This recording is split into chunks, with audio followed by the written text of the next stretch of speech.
Justin Ford for From the Frontline. Tonight we are dealing with setting the captives free. In the studio with me is Dr. Peter Hammond, the founder of Frontline Fellowship, who has been involved in serving persecuted Christians for over 40 years in 38 countries. Dr. Hammond, you are inspired and motivated by the legacy of the great Christian reformers. Can you briefly tell us about William Wilberforce in particular?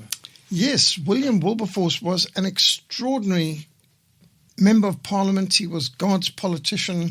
He was the man who mobilized the British people to oppose the slave trade, and not only to end the slave trade, but ultimately to set all captives free within any area that the British had control. In fact, even motivate the Royal Navy to spend the 19th century as its primary mission to clear the ocean seas, even the high seas, of even foreign vessels involved in the slave trade. And through his incredible work in the British Parliament, when he entered Parliament, there was only about 2 evangelical members of Parliament in the whole of the British House of Commons. By the time he died, there were 100 Bible-believing, born-again evangelical members of Parliament in the British House of Commons and House of Lords combined, and they were having a major impact. When he started, missions in the Far Eastern possessions of the British East India Company was illegal, and William Carey had to do his work from a Danish settlement, Serampore, because his work was completely illegal in India for the first 20 years of his work. So William Wilberforce was also the founder of the Royal Society for the Prevention of Cruelty to Animals, RSPCA, and of the British and Foreign Bible Society, and a host of other great works, but he's most famous for having brought an end to the slave trade in the beginning of the 19th century. Would it be safe to say that slavery is a dark relic of the past? Well, that would be nice, but unfortunately, no. Slavery today is a reality. In fact, it might be a shock to hear it, but of course the world's population has increased too. But there are more slaves today than there was back in the world when William Carey fought to end the slave trade. There are over 45 million slaves in the world today, according to the latest statistics from the Global Slavery Index and from the anti-slavery societies. 45 million slaves in the world today, and that's taking the most conservative figure of what a slave is. When we talk about slaves and slavery today, are we talking about the increasingly prevalent and exploitative employment situation known as the gig economy, where companies replace their full-time employees with independent contractors and freelancers? Or are we talking about something even more sinister, Dr. Hammond? Yes. No, we're talking about something far more sinister. We're talking about where people can get literally kidnapped or tricked and transported and trapped and used in a horrific way. Human trafficking, which is just another modern word for slavery. Human trafficking today, which, by the way, affects a lot of people from Ukraine. In fact, Ukraine and neighboring Moldova have some of the largest numbers of trafficked victims going into the modern slavery of the sex trade, trafficking or prostitution trafficking, where even many Ukrainians, Russians and Moldovians have ended up in Cape Town, South Africa, as victims of this exploitative industry. And so what happens is they're often tricked, seduced or deceived, false job offers. You can be involved in the entertainment industry, in restaurants and model, actress and things like this, and they are tricked and then they transport to another city or cross borders to other countries. And the key reasons here, you think, why other countries? Well, to control the people, they like to take the victim to a place where they can't speak the local language. So they can't exactly call for help or anything like that because nobody understands their language. And so that's why they're taking Ukrainians in particular, especially girls who don't know English or German or French or other languages that could be useful. And they take them to an area where they don't speak the language. And then they take away their passports, they take away their identity documents, they let them know that they're illegally and they're effectively vulnerable, and now they've got to obey, and they're abused, and it's horrific. It involves, in many cases, them getting addicted to drugs so that they can control the people. And so right now, today, there's a lot of slavery going on in the world today. 80% of the people being trafficked are girls and women. And it may shock and surprise one to know that most of the trafficked victims today are girls between 5 and 15 years of age. 5 and 15 years of age, that's most. If you're talking about how many, we're talking about something in the region of 1.2 million children are trafficked each year. That's according to UNICEF. And half of those, more than half of those are actually children. So it's a horrific industry, and we're talking about a multi-billion-dollar industry, hundreds of billions of dollars a year industry. It's the third largest criminal enterprise in the world today, just behind drug trafficking and arms smuggling. But surely, Dr. Hammond, in the 21st century, slavery is banned worldwide? Well, one would like to think so, but the fact is that the United Nations, which is neither united nor nations, are just a bunch of gangsters with flags. I mean, let's face it, that the vast majority of governments representing the United Nations today are not elected with any kind of credibility by the citizens or electorate that they purport to represent. Most of them are actually unelected dictators, mass murderers, human traffickers, drug dealers. In fact, you could say the United Nations is the largest collection of unelected mass murderers and drug traffickers and human traffickers in the world today. Literally gangsters with flags. So take, for example, Saudi Arabia. Saudi Arabia had slavery legal till 1968. So in my lifetime, Saudi Arabia banned slavery. But a few years later, after banning slavery, Malcolm X, who's an American convert to Islam, witnessed slaves, black slaves, being sold on auction blocks in Mecca on a Hajj. And so plainly, they might have banned it, but there still is slavery in Sudan. Mauritania, if you just think of when Obama made his 2013 African safari, the most expensive American presidential visit ever, to over $100 million. And he flew all over the place. And one place he went to Senegal, where he did a highly advertised, posed, much pictured pose in front of the door of no return at the old slave port, which was a Portuguese slave port at Senegal, where many of the slaves were trafficked across the Atlantic to mostly South and Central America. But nevertheless, he posed there and he spoke about this as a testimony to what happens if we're not vigilant and so on and so forth. And he condemned the slave trade, which ended 200 years ago, mind you, without thanking the people who ended it, such as William Wilberforce and evangelical Christians in Britain. But he said nothing about the slavery going on within sight of where he was standing on Goree Island. Slavery is still continuing in Mauritania. In fact, 1 out of every 6 people in Mauritania are slaves. And many Mauritanians traveled to Senegal, to the very area where he was, with their slaves today. I mean, we're talking about current. And he said nothing about the slave trade going on in Mauritania today, which is well documented. I mean, there's books written about, even written by African Americans. And then when he went to Tanzania, also in his 2013 African safari, he didn't visit another island, Zanzibar, which is a far bigger slave terminus than Goree Island ever was. So he made a big thing about visiting the island off the west coast of Africa, but not the island off the east coast of Africa, Zanzibar, which processed over 22,000 slaves a year. So it's massively larger slave trafficking than was done at Goree Island. And the reason why? Well, the slave traffickers at Zanzibar were not Portuguese, they were Arabs and Muslims. And so, in fact, if he had gone to Zanzibar Island, that would have been awfully embarrassing, because over where the slave market used to be, there's now a church, Christ Cathedral, an Anglican cathedral built over where the slave market used to be, and the altar is right over where the auction block used to be, and on the altar is a wooden cross which comes from wood from the tree under which the heart of David Livingstone is buried. And this church was built in memory of the campaign of David Livingstone to bring an end to the slave trade.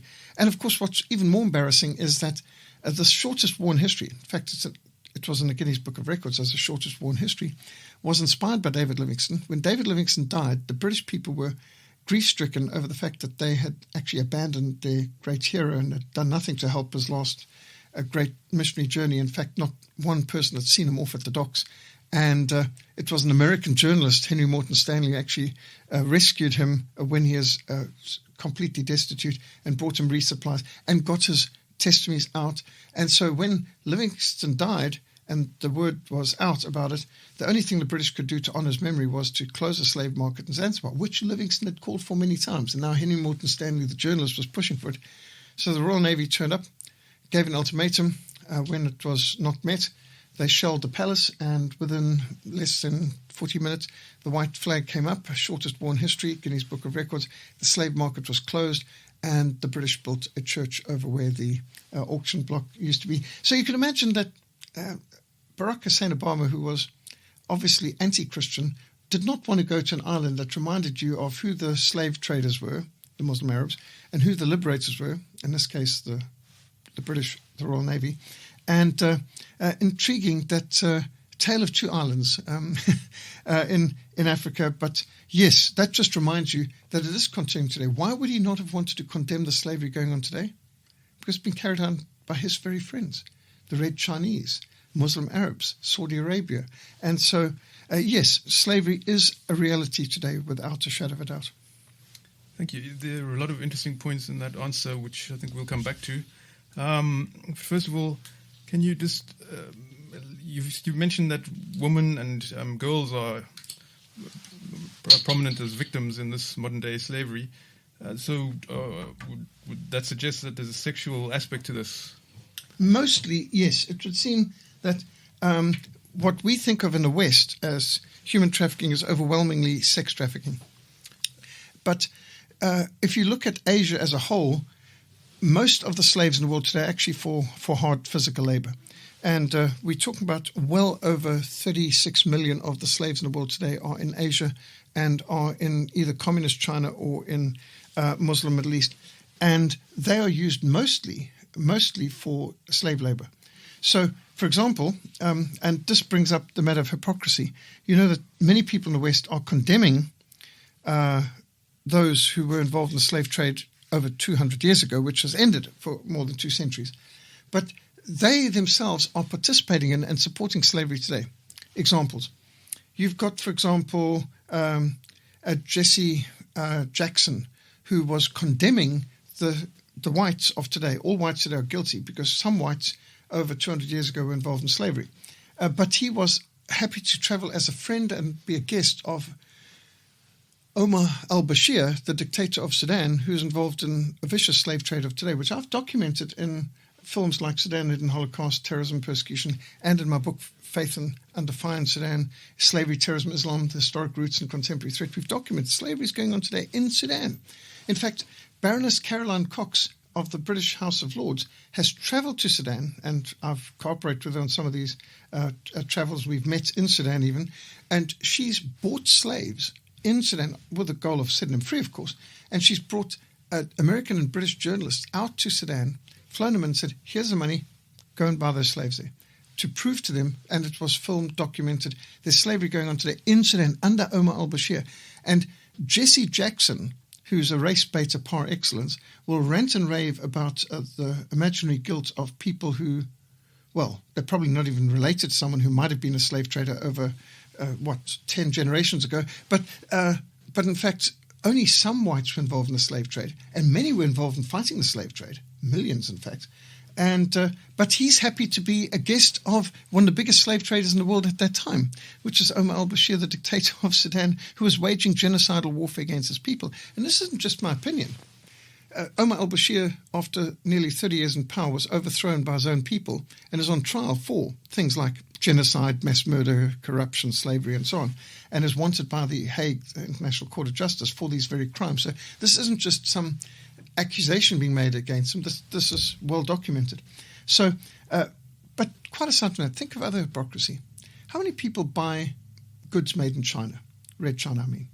Not free China. We're not talking about Taiwan, free China, but communist China. Do you know that a vast amount of the goods produced by Red China are produced by slave labor in concentration camps and criminal labor camps where the people are effectively not even fed well or treated well, let alone paid?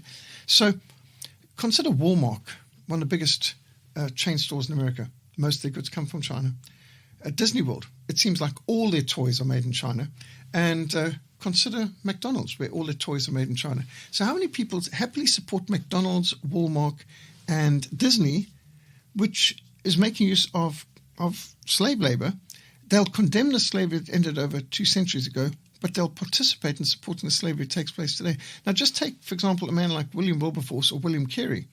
Their opposition to slavery in their lifetime, in the 18th century was so intense, they boycotted sugar because sugar was made mostly with slave labor in the Caribbean. And so they would boycott sugar rather than in any way subsidize or compromise with slavery. But how many of our friends today who speak against slavery are happy to buy goods made in Red China and not see the contradiction and hypocrisy?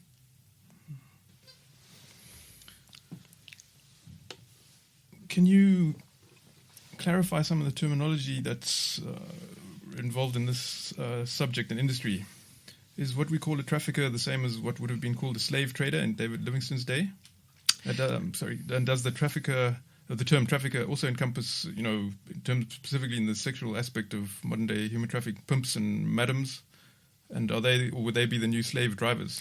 I think that's more accurate to say slave drivers, because you must distinguish between a slave trader is one who traffics in and sells. So you could think, first of all, there would be the slave raiders. So just think of the old system. You might have had the Yao people in what today is Malawi, raiding into Zambia and Malawi and enslaving the Chichewa and the Bemba people and taking them to the coast, and at the coast they'd sell them to the Muslim Arab slave traders. So you might have had the slave raiders who in Nigeria were often Nigerian tribes raiding neighboring tribes and selling them to the Arabs or Portuguese at the coast for the West African slave trade. So you would have a slave trader, a slave raider, and then you'd have the slave trader, and then you've got the slave master or slave driver.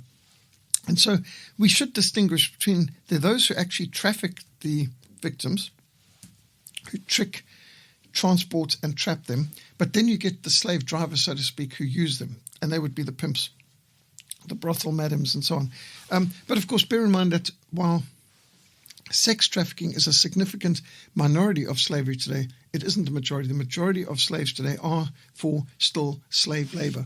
Hard labor, unpleasant labor, or dangerous labor even, where they obviously don't care about workers' compensation or the safety in the work environment. So, for example, you get even people who are disabled, who are crippled and handicapped, who are forced all day to do hard work in the heat, and whether it's cracking rocks or digging or whatever's got to be done in these mines, and they're using children, they're using old people, they're using people who are disabled, they're using crippled people who don't even have legs, forced to do a whole lot of labor. So unfortunately, when you think of slavery today, you can't think of just the Hollywood idea of Roots, where they've got this idea of some slave plantation in America. And in fact, those conditions are so much better than what so many slaves are getting today in Red China or in Saudi Arabia and so on. And again, I think many people need to bear in mind, this may be a great surprise, but if you think of the old slave trade, and this is a key thing that I emphasize in the Slavery, Terrorism, Islam book, The Historical Roots and Contemporary Threats, when we talk about slavery of the past, most people think of black slaves going across the Atlantic to North America. But that's only 4% of the slave trade that crossed the Atlantic. Most of the slaves that went across the Atlantic went to Central and South America, to Portuguese and French and to Spanish plantations. And so vastly more slaves went to Cuba or to Brazil than ever went to North America. Only 4.4% of all the slaves trafficked that crossed the Atlantic went to North America, to either the United States or Canada. And of course, most of those survived, because they were allowed to marry and they lived fairly normal lives, except that their labor was owned, but they themselves were free to reproduce and have children and so on. And of course, we've got many of their relatives today. But this is ignoring the far greater slave trade, which was across the Sahara Desert or across East Africa or up the east coast of Africa. The Muslim slave trade into the Muslim Middle East was vastly greater. In fact, as I document, we talk about the difference between about 11 million slaves crossed the Atlantic to the Americas, of which only 4% went to North America, the rest went to South and Central America. But we're talking about 140 million people, more than 10 times worse, went in the Muslim Middle East. But the difference is the males were castrated, the females were not allowed to reproduce, and babies were routinely had their throats slit or were drowned at birth to prevent the slaves ever becoming a numerical majority. It was perceived by the Arabs in the Middle East that it was cheaper to get new slaves than to let the slaves waste the time raising the next generation. And so the brutality of the Middle East slave trade was vastly worse. In fact, the slaves crossing the Sahara, the death rate could be so great that it was calculated that while up to 10% of those crossing the Atlantic might die in transit, between 5 and 10% died in transit, those crossing the Sahara, 80 to 90% could die, and only 10% might survive getting across. And up East African coast, it was pretty bad as well. Sometimes you could have 80% dying on the route. So the African slave trade was more brutal because they would be far more all-encompassing, just wiping out those who were considered too old or too young or not strong enough, or they strong males, they might resist, so we're going to kill them now. And the slavery into the Middle East was for soldiers. In fact, the Muslim Middle East, especially the Ottoman Empire, had huge slave armies made up entirely of slaves. And of course, the brutality in the slave armies was great.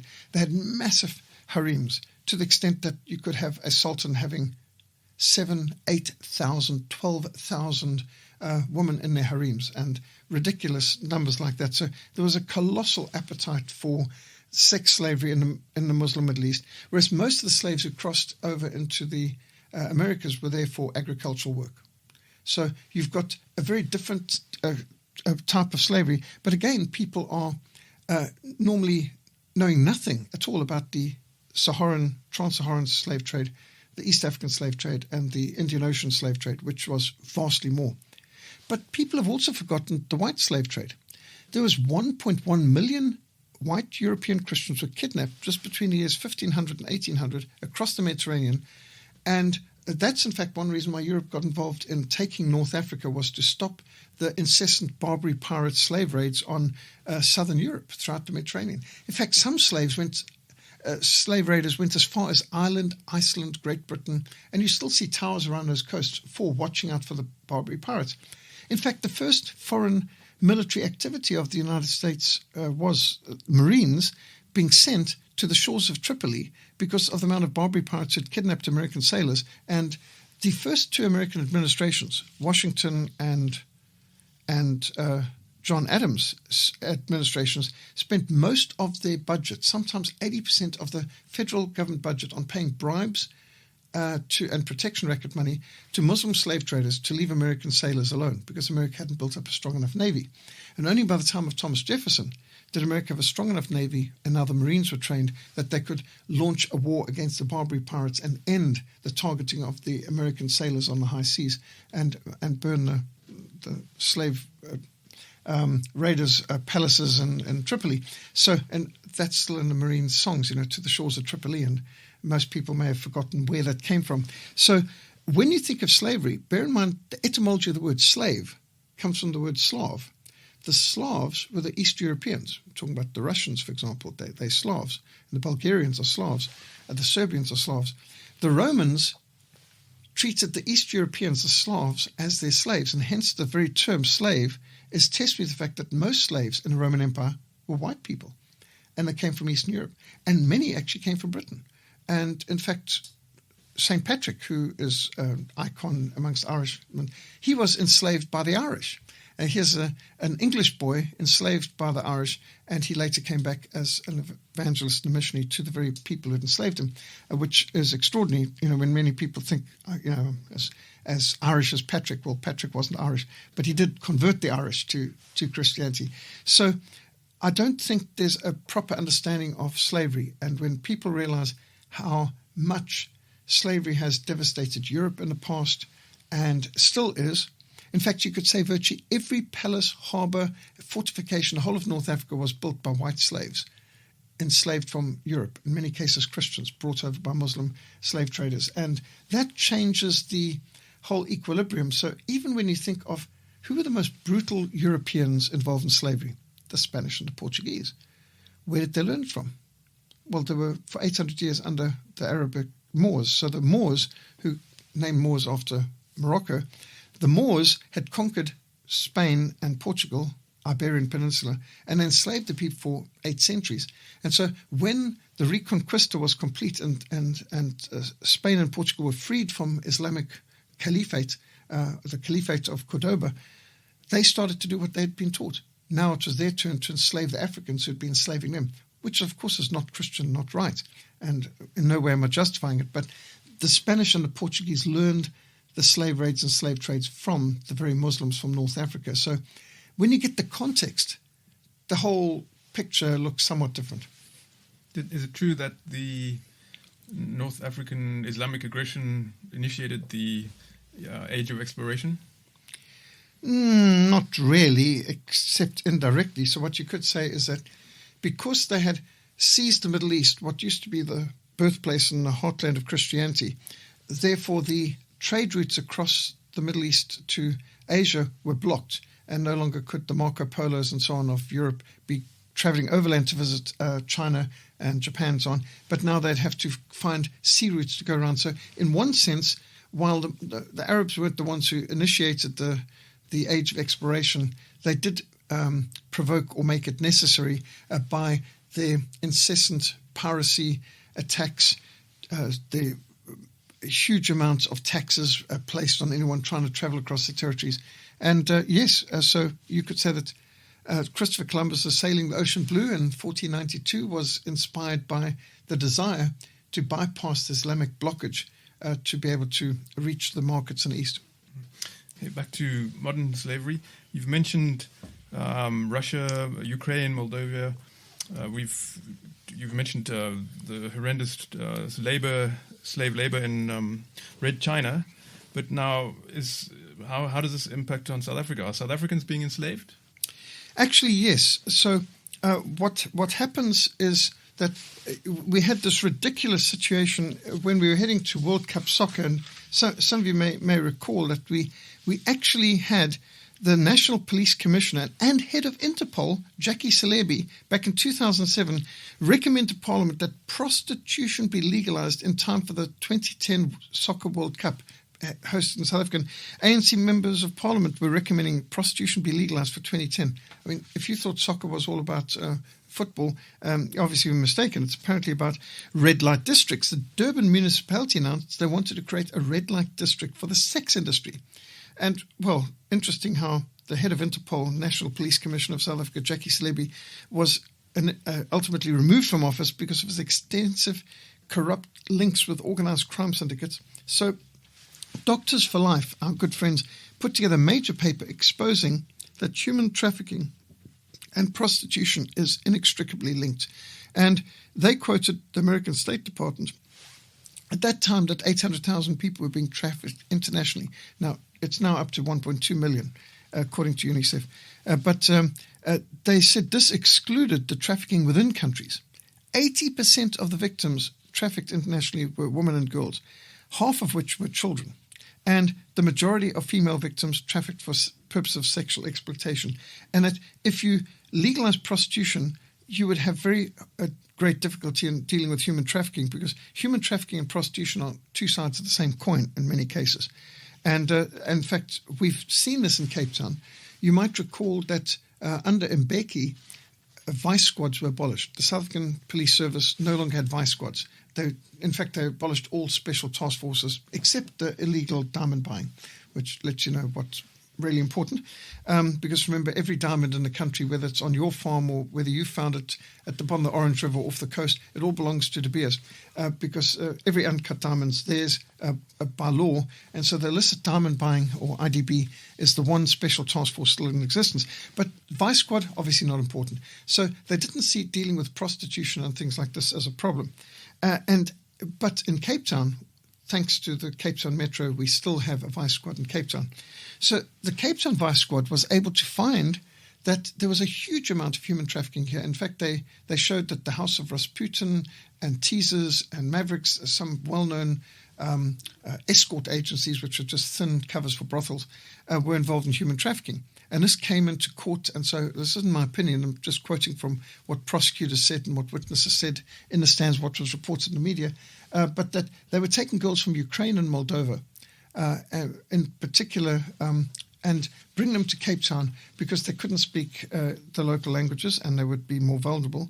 And there were girls who were actually vulnerable in this. So we know that those are foreigners brought here. But according to Doctors for Life, a lot of girls from Eastern Cape, what we think of as Transkei, and Limpopo are also trafficked into the cities also because they can't speak the languages in those cities. So they're trying to get them out of their areas, away from their families where they can be. And, of course, they tricked and trafficked, and they promised jobs as all kinds of positive things. You're going to be involved in the entertainment industry, you're going to be an actress, you're going to be a model, you're going to be a secretary, you're going to be a waitress, whatever. But they convince them there's a job waiting for them in town. When they get there, they are raped and drugged and pushed into this. So there is human trafficking going on here.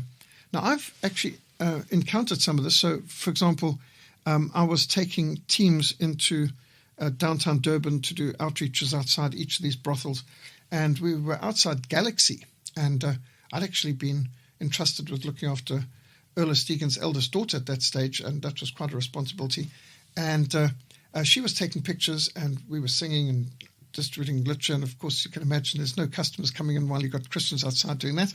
And this big Russian pimp came storming there, and I saw he was going straight for Helga. So I positioned myself in front of her, took her camera out of her hands because I saw he was going to smash that camera, and folded my hands, and he just picked me up like I was light and threw me head over heels right over a parked car into West Street, tires screaming and cars swerving to avoid me as I rolled in this extremely busy West Street. Well, that was one of my encounters. Interestingly enough, that same Russian pimp was shot dead by one of his trafficked victim girls with his Tokarev pistol that was under his bed. He was shot in the head by one of these pimps just a week later after that. And these are the kind of battles we had. I mean, I was downtown Sea Point, outside some brothels doing some outreaches, and some pimp came with a bucket of beer, wine, and viola liquid and dumped it over my head from head to toe. So I arrived home, and my wife was asking, "What is that smell?" So I've just been to the brothels, and well, it smells like it. And it did. Imagine coming home like that, but had to definitely hose down everything. And that's the fact. Slavery is going on in this country, and not just with foreigners. There are local rural girls trafficked into cities who are also abused too, yes. And we've had heads of police and members of parliament trying to legalize all this. We've had a hint that there's the contemporary geopolitics of playing a role in this. Can you elaborate on how modern slavery fits into the bigger geopolitical picture, contemporary economics, the globalist project, and what does it tell us about the state of contemporary Christianity, contemporary moral values, and the battle of worldviews? Well, yes. I mean, the fact is, the abolition of slavery was a fruit of Christianity, and those who believe that the days of slavery are over, of course, mistaken. But notice, as Christians have retreated from social and political arenas, and as nations, which were once considered Christian, now move into what they now term the post-Christian era and secularism, what are we seeing? A resurgence of all those evils. And so it's absolutely vital to recognize that while Christianity is the root and of freedom, and the trouble is what we're seeing is as many nations are moving away from Christianity, we're seeing a resurgence of all these hideous anti-Christian elements, including killing of babies through abortion and infanticide. And you can just see that not only killing the aged and infirm through euthanasia, but the legalization of adultery, legalization of polygamy, legalization of perversion and prostitution, and a massive resurgence in slavery. This is all going along with a society that is gender confused, wants to say that there's multiple genders and all the rest of it, even while they're trying to move to you having a one-party state where you're not allowed to even have another opinion. So, yes, I think the Great Reset is being made by people who reject Christianity at the heart. And this is part of breaking down social cohesion, because remember, the family is the basic building block of society. And the only solid rock foundation for any society that wants to be free is the Bible, the laws of God, the law of liberty. And Christianity is the only foundation for a free society. And what we are heading into is not just a great reset, but a great regression to paganism. It's a great revolution of our values. It's an anti-Christian revolution. So, yes, what I'm seeing right now is even when they break down countries, such as when Russia collapsed as a global power, the human traffickers moved in and found many of these families had been broken up, and many of these girls were without protective families, and the whole communist system had eroded. And so the human traffickers had a field day in Eastern Europe. and Russia. They could just pick up many people who are desperate economically, looking for a job. We can get you a job in Hollywood. We can get you. And people willing to travel. And in some cases, their family members were willing to sell them into the hands of the pimps. And so getting the people recruited, you could see how this suited them. And South Africa used to be a safe place for women and girls of all races under the old system. But now the human traffickers are able to have easy pickings in South Africa because we no longer have a police force that is effective in fighting against these crimes. In fact, in many cases, we've even abolished the vice squads that used to hold them back. And so, yes, you can see this is part of the globalist idea: break down the family, break down the church, break down morals, break down nations, and move everyone around, mess everything up so that you've lost the cohesion. Instead of these youngsters finding their protection amongst their family and their church and their community, they are wrenched away, taken to other places, and globalization just plays into the hands of these pimps because this is perfect for them. They get the people to a place where they don't speak the language, they don't have the support base, and they can exploit and abuse them, and there's no one around who can help them. And there's often pathetic, useless governments and worthless police forces that are incapable of providing protection or justice for them. Just take in downtown Cape Town. Downtown Cape Town, our biggest police headquarters in Cape Town, is right next to Mavericks, which is a well-known human trafficking group. Massive story building. They just facing one another across the street. And when I mentioned that to some of these people, they said, well, some of the police are some of our best customers. And some people may think this is a joke from Monty Python, but this is actually true. When Parliament was discussing relocating, and Mandela was seriously considering relocating Parliament up to the Transvaal, up to Midrand, and the sex workers in Cape Town did a demonstration, march to Parliament, and I actually saw them, protesting, Parliament can't move because they'd lose their best customers. That is not a Monty Python joke. That's the prostitutes were complaining that they must stay in Cape Town because if Parliament moves, they'll lose most of their customers. And, I think that explains our moral dilemma in politics right now, does it not? Yes, indeed. I wouldn't be surprised if we see another protest like that after the recent burning of Parliament and the EFF's desire to see Parliament moved up to Gauteng. I presume we're going to see more of this sort of human trafficking, given the financial pressures being placed on people every day. This is the horrific thing. When Germany suffered after the Versailles Treaty, which was one of the worst treaties in history, and you had 2 million German soldiers died in the First World War, and then they had this colossal debt of billions and billions and billions of marks that they had to pay for all sides of the war. And what happened was the German economy collapsed, and you had the bankers walked in and took millions of people's homes and farms, in many cases widows and orphans, stole houses and farms from them. Bank accounts were worthless. Billions of mark couldn't buy a loaf of bread. People pushed wheelbarrows of currency.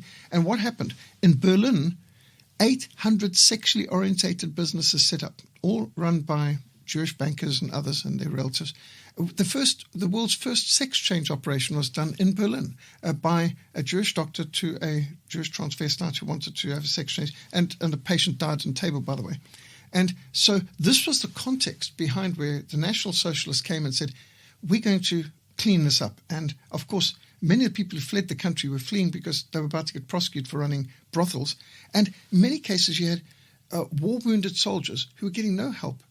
People who had won the Iron Cross for bravery with an amputated leg and so on, sitting on the sidewalk, needing to beg to survive.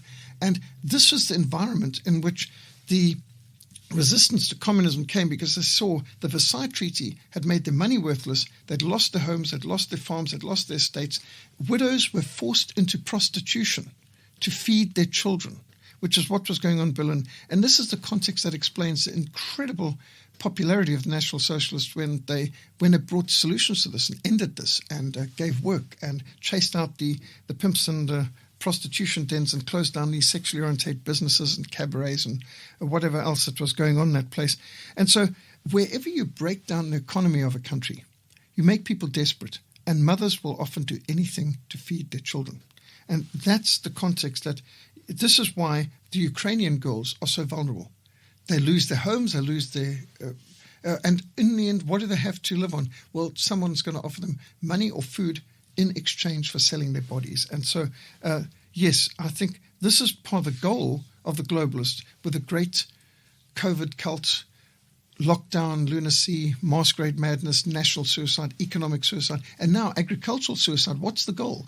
To make people starving so that they're willing to sell their bodies to these perverts, these synagogue of Satan creeps who just want to be able to buy up these goyim Gentile filth, as they refer to us, because they see us as just their right to trample over and to enslave. So I'm afraid the economic chaos, which is totally unnecessary and avoidable and deliberate, this is planned, is partly designed to break the family, which is the building block and foundation for civilization. Dr. Hammond, you've mentioned the very disturbing, or described a very disturbing scenario where we have vulnerable people, an increasing population of vulnerable people, atomized society and families, an inversion of Christian values, even a suggestion of agricultural genocide. So pictures being created of a future of global slavery. So now we understand the problem and what's facing us, but how can we fight this back? How can we fight back? I believe you have a leaflet, and you're going to be handing them out soon. Yes. So what we've been doing for the last 27 years is every Women's Day. Notice how the secular humanist governments in South Africa, the ANC, they abolished all our Christian holidays like Ascension Day, and they didn't want to be reminded of Christian holidays like that, and replaced with Workers' Day, Women's Day, Youth Day. Well, we thought, okay, well, we Human Rights Day. So Human Rights Day, we protest for the right to life of preborn babies who they want to kill through abortion. 2 million babies have been killed through abortion since Mandela legalized abortion in 1997. And on Women's Day, since 1995, we've been mobilizing against pornography and against human trafficking, because women don't need meaningless, pious platitudes by hypocritical politicians. They need protection and they need respect. So we should legalize, we should ban pornography, and we should execute rapists. I mean, simple. That would be far more meaningful than some public holiday and some pious platitudes from some hypocritical politician. So Women's Day, we've been mobilizing large amounts of literature distribution, many different shopping centres, sometimes mobilising up to 70 or even 100 people at a time in 10 or more locations around the country, distributing leaflets against human trafficking, against pornography, and for real women's rights, distributing leaflets like the Christian Liberation of Women, and Stop the Traffic, and Finding Freedom from the Pornography Plague, and materials like that. So you may not be able to be at one of those venues, but if you are in our area, like in Cape Town, you'd like to be involved in some of the outreaches, contact Africa Christian Action, info@christianaction.org.za, or you can go onto the www.christianaction.org.za website. You'll see we've got videos like Stop the Traffic. You'll see we've got presentations, articles against pornography and against human slavery and so on. And also, you might want to organize your own outreach in your own area. We can organize literature for you, or you can go onto our christianaction.org.za website and download many of these tracts and leaflets and print them in your own area, or share on your social media. If you go onto the Africa Christian Action Facebook page or Stop the Traffic Facebook page, you'll also find videos, audios, articles that you can share and make it go viral through your social media contacts. So those are some of the practical things one could do. But of course, you will know the truth, and the truth will set you free. This is an information war. It's a battle for the heart and mind. We need to understand the threat. We need to know what we can do. We must stop supporting the mainstream media, which is basically disinformation media, and the defiling, vile, pornographic Hollywood industry, which is a blasphemy industry.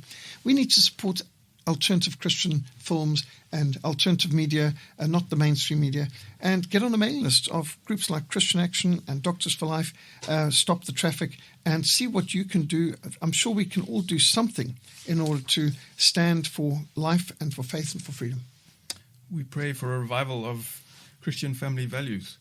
Stand fast, therefore, in the liberty by which Christ has made us free, and do not be entangled again with the yoke of bondage. Galatians 5:1. Thank you very much for joining us for From the Frontline. God bless and good night.